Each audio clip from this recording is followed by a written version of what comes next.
কমলপুর স্টেশনে নিস্তব্ধতা, সেখানে কেউ নেই, কেবলমাত্র একজন গার্ড সেখানে পায়চারি করছিলেন এবং রেল লাইন পাহারা দিচ্ছিলেন। হঠাৎ সে দেখতে পায় একটি বড় ট্রেন সেখানে ধুম চালিয়ে চলে আসছে। সেই ট্রেনটি নিস্তব্ধতা বিরাজ করছে। সেই ট্রেন থেকে কয়েকটি ভয়ানক চেহারার মানুষ বেরিয়ে আসে। তারা গার্ডকে ধরে তাদের সাথে নিয়ে যায়।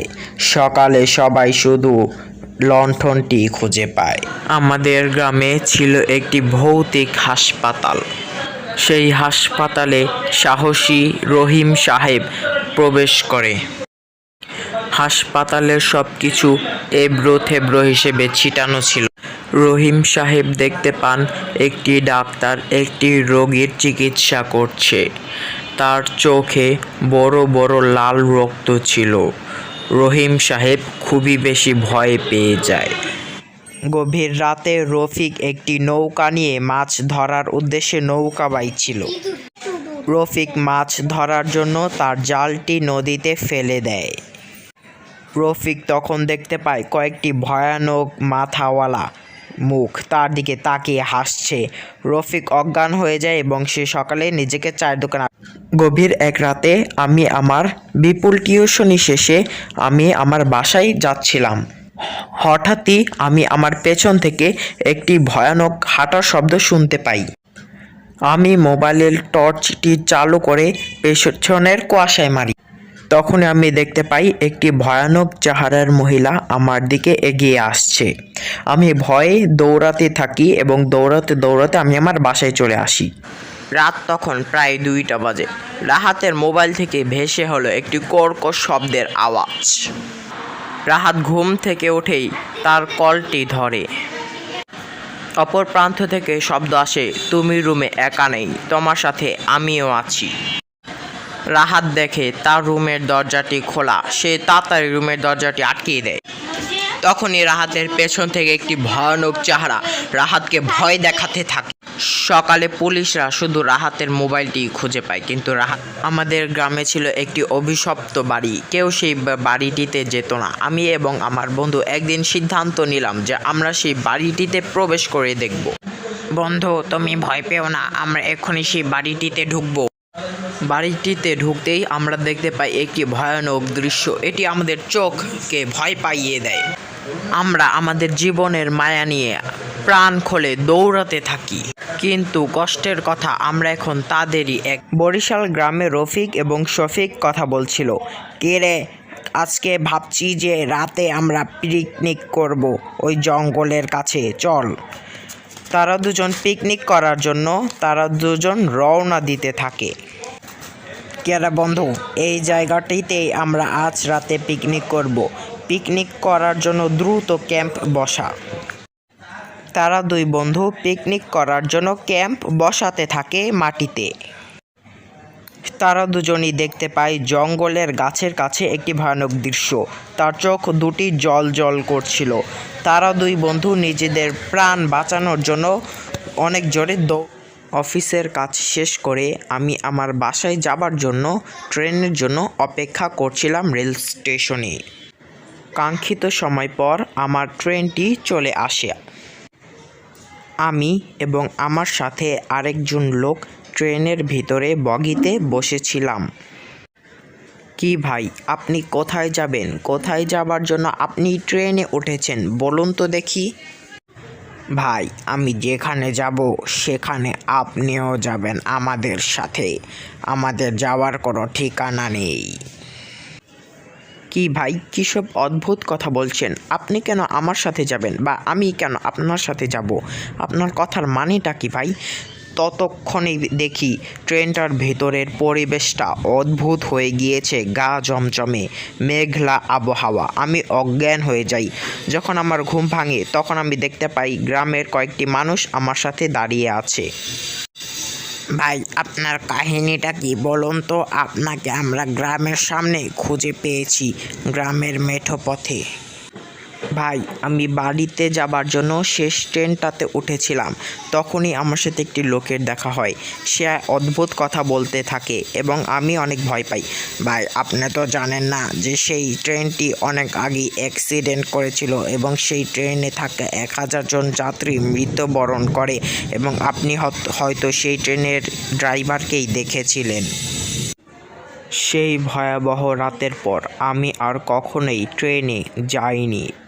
একদিন ভোর দুপুরবেলা আমি এবং আমার বন্ধু সজীব একটি গেটের সামনে সিঁড়িতে বসে আমরা আড্ডা দিচ্ছিলাম। এই কিরে, কি ভাবছিস? আজকে কার পকেট মারবি? কার পকেট মেরে আমরা বড়লোক হবে? কাস্টমার আজকে ভালো দেখে খুঁজতে হবে, তাহলেই মালামাল হতে পারো। ঠিক আছে ভাই, আজকে আমরা একটি কোটিপতি দেখে মালামাল খুঁজবো, যার কাছ থেকে আমরা পকেট বা মানিব্যাগ চুরি করে অনেক টাকার অধিকারী হতে পারবো।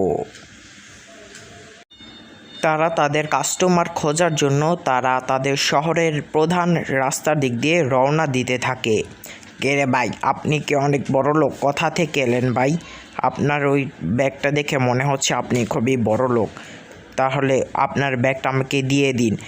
ভাই, আমার সাথে এরকম করবেন না ভাই, আমার বাসায় আমার মা বাবা সবাই আছে। আমি যদি ব্যাগ দিয়ে দেই তাহলে আমার মায়ের অসুখের চিকিৎসা কিভাবে হবে? এই বেশি কথা বলিস না, নয় তোকে গুলি মেরে দেব। মারিস না। ভাই, আমার মায়ের কী হবে? আমার মায়ের চিকিৎসা ভাই, এমন করেন না। এখান থেকে চল, ওকে তো মেরে দিলাম, কেউ যদি দেখে তাহলে জানাজানি হয়ে যাবে আর আমাদের জেল খাটতে হবে। তাড়াতাড়ি এখান থেকে পালা। তারা দুজন পালানোর জন্য তাদের বাসায় চলে আসে এবং তারা তাদের বাসায় লুকিয়ে থাকে পুলিশের হাত থেকে বাঁচার জন্য। কিন্তু মাঝের মধ্যেই তাদের মধ্যে একজন সৌরভ সেই মৃত ব্যক্তিকে দেখতে পেত এবং সে সৌরভের কাছে আসতো এবং তার ক্ষতি করার চেষ্টা করত। তখনই এসে পড়ে রাজীব এবং রাজীব সৌরভকে বাঁচাতে থাকে। তখনই সেই ভূতরের লোকটি সেখান থেকে অদৃশ্য হয়ে যায়। এরকম ঘটনা তাদের সাথে প্রায় ঘটতো এবং তাদের কাছে এই ব্যাপারটি খুবই স্বাভাবিক হয়ে গিয়েছিল এবং তাদের মনে ভয় ছিল। তাই তারা একটি তান্ত্রিকের কাছে যায় এবং তাকে সব ব্যাপার খুলে বলে। তারা দুজন মিলে আমাদের সাথে বিভিন্ন ভূতেরও ঘটনা ঘটছে, আমরা একজন লোক আমাদের সামনে আসছে এবং সে বারবার অদৃশ্য হয়ে যাচ্ছে, সে মৃত আত্মা। আমাদের সাথে খুবই ভয়াবহ ঘটনা হচ্ছে ভাই, আমাদেরকে রক্ষা করুন, নইলে সে আমাদেরকে মেরে ফেলবে, আমাদের বড় ক্ষতি করে ফেলবে। তোমরা চিন্তা করো না, আমি এখনই সিদ্ধান্ত নিচ্ছি এবং দেখছি যে কি করা যায়। তোমরা কালকে সকালবেলা আমার বাড়ির সামনে চলে এসো। আমার বাড়ির সামনে রাস্তায় আমি তাকে ডাকবো এবং এই তুই কোথায়? তুই কেন এই বাচ্চাদেরকে ভয় দেখাচ্ছিস? তখনই সে সূরা এবং দোয়া পড়তে শুরু করে, দোয়া কালাম পড়তে শুরু করে। তখনই তার সামনে সেই লোকটি আসে। তার সাইজ ছিল কল্পনারও বাইরে, তাদের থেকে অনেক বৃহৎ সাইজের ছিল। এই তুই কি ওদের কি করতে চাস? কিসের জন্য তুই ওদেরকে কষ্ট দিচ্ছিস? আমাকে খুলে বল তাড়াতাড়ি। তুমি তো জানো না যে কি হয়েছে।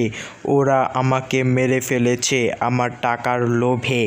ওরা আমাকে হত্যা করেছে, তার জন্য আমার মা, অসুস্থ মা মৃত্যুবরণ করেছে বিনা চিকিৎসায়। এদের শাস্তি হবে, এরা মুক্তি পাবে না।